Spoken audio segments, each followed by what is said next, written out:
قاموا بحجزنا 7 أيام بين الحدود البولندية والحدود الروسية بدون طعام، بدون ماء، بدون أكل، بدون شرب، بدون أي شيء نهائيا.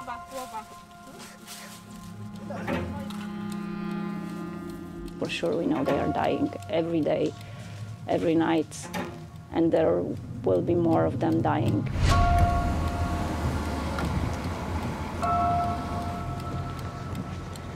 You cannot go over there. Why? It is a closed area. It's a closed area. Yeah. This checkpoint right next to the Polish border with Belarus has become notorious. It's the limit of a no-go zone locked down to everyone but border police and local residents. The area was sealed this September to block the way to thousands of asylum seekers trying to reach the European Union. As a result, it's become a sometimes deadly trap for them. Warsaw and Brussels accuse Belarus of deliberately pushing migrants across the border in retaliation over European Union sanctions against Minsk. Journalists and NGOs have no access to the exclusion zone running along Poland's more than 400-kilometer-long border with Belarus. Some migrants manage to avoid border patrols and make it beyond the no-go zone. We're going to meet some Polish activists who are now the only ones to try and help out asylum seekers who are stranded in the forest.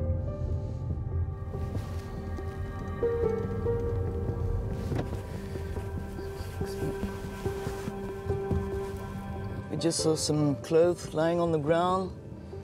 We're getting near the meeting point.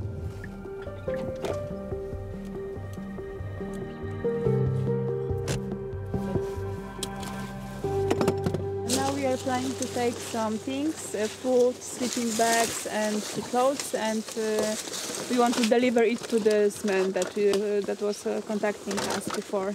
Mm-hmm. But we will just leave it somewhere in the forest, so we won't meet those people actually. They are afraid. We came across several border police controls. You have to be very careful. It's really a cat and mouse game.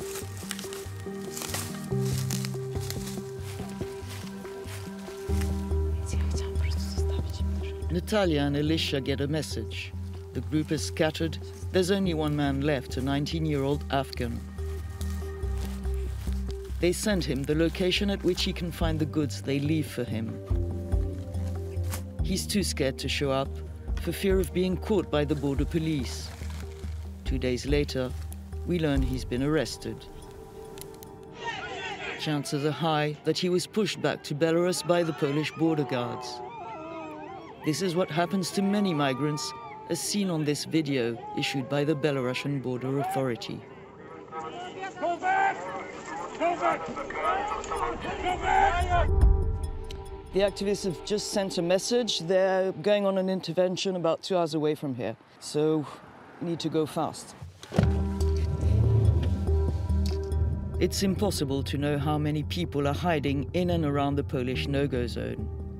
The challenge is to find them before the border guards do.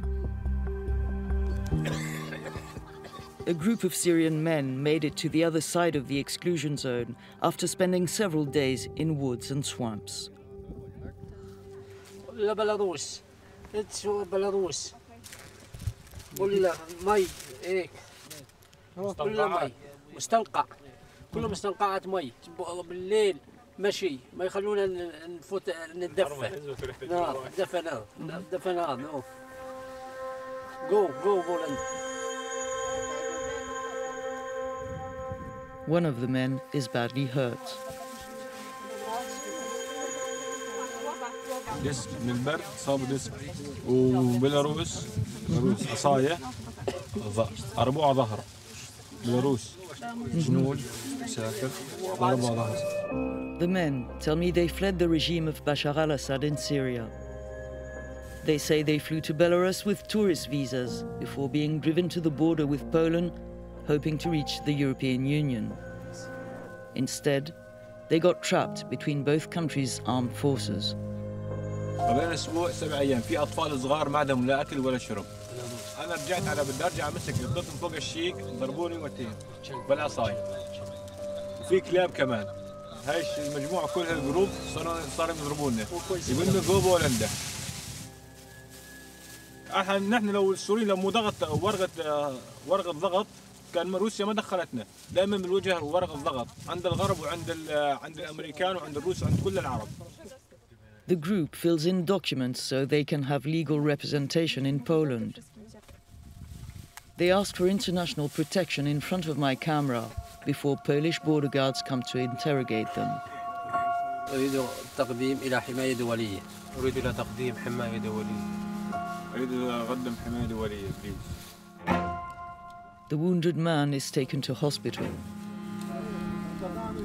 Asked if the others will be taken to a retention center, the guards won't answer. They ask us to step aside during interrogation. The border police didn't provide us with any specific information about what's going to happen to these people next. We'll try to follow up on this, and we'll try to assist as much as we can also in legal proceedings, and we hope that they wouldn't be pushed back to Belarus.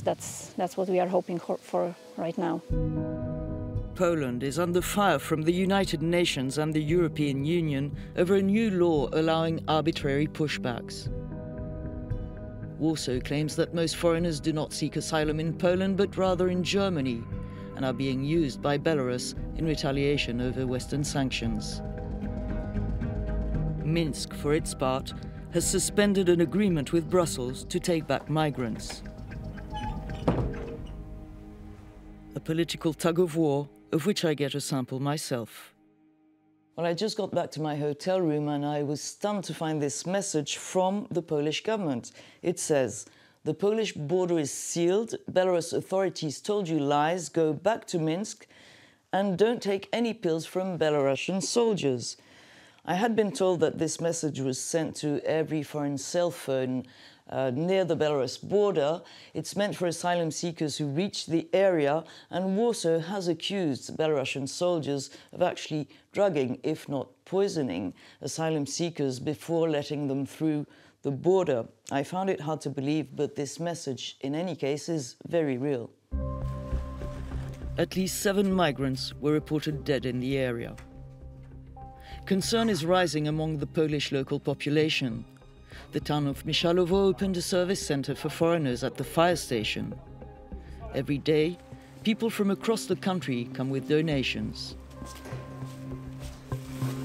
The deputy mayor also launched a fundraising campaign on social media. The government's decision to build a wall along the border with Belarus won't help, he says. He fears violence could break loose at the border if no better solution is found. You can build a wall 6 meters tall. They're going to bring a ladder that has 7 meters. You know, so wall isn't the solution. For me, there is a simple way to stop this. Just create a refugee camp here on the border. Let them in, give them food, give them clothes, and then ask everybody, you want an asylum or not? You deserve asylum or not? If not, put them on a bus, go to the airport and send them back home, not to Belarus.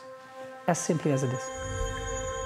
Some Michalowo residents have put up green lights in their windows to show solidarity with the migrants, like Maria and her husband Alexander. She's a city councillor and often patrols the no-go zone with the fire brigade to try and help those in hiding. Może przed nami też uciekają, prawda? Dlatego najbardziej się boję tego, że jak zaczną kosić kukurydzę, bo jeszcze tam nieskoszona jest kukurydza, rolnicy się nawet boją kosić, że tam będą właśnie, znajdą ciała osób nieżywych. Trzeba i tym ludziom po prostu pomóc, a przecież naciągają, będą większe mrozy. Będzie -10 w nocy, w dzień. Ja nie wyobrażamy, co dalej będzie. A wszyscy milczą i mówią, że to winien tylko Łukaszenka. I my się zgadzamy z tym, że winien. Tylko gdzie jest nasz rząd? Gdzie jest nasi rządzący, żeby pomóc rozwiązać tą sytuację? A nikt nam nie pomaga.